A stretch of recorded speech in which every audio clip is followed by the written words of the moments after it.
Tapos po sir, pakita ko na lang din po no, if nag-wonder kayo kung ano po yung mga dala-dala ng walking barista everyday. Since everyday po kasi kaming nagagala dilim na. Ito po yung lagi namin dinadala to bring the coffee. So ito po yung bag namin. This is from Outbound.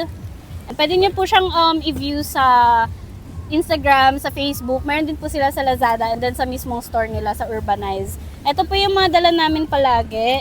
Ito yung espresso namin, sir, which is yung sugar, yung cold brew po namin na ginagamit. Tapos po pala, sir, yung tubig na pinang-brew po namin sa coffee namin, galing po sa dagat. Okay lang po ba sa inyo yun? Okay lang yun. Medyo salty. Medyo salty. Mga sea salt latte po yung trip niya, sir, no? Pero joke lang yun, sir. Parang medyo patola kayo, no? Ang seryoso, no?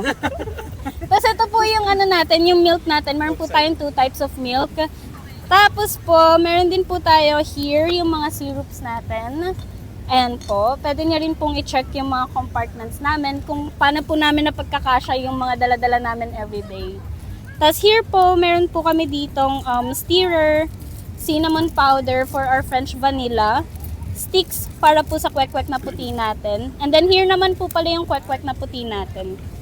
Ito po yung kwek-kwek na puti natin na tinatawag for Coastal Caffeine Experience. Sorry sir? Yan squid ball. Hindi po. Ay, akala ko squid ball yan. Kwek-kwek na puti siya, sir, actually. Kwek-kwek na Tapos puti ito pala naman yun. po yung cups natin. And then here naman po, sir, meron po tayong mga pockets here. Marami po siyang pockets actually, kaya marami din po kami nalalagay everyday. Dito po, meron po ako ditong power bank. Baka gusto niyong humiram. Chop. Ganda pang travel. Height. Yes, actually, sir, perfect na perfect po to for travelers, backpackers, mga ganun po.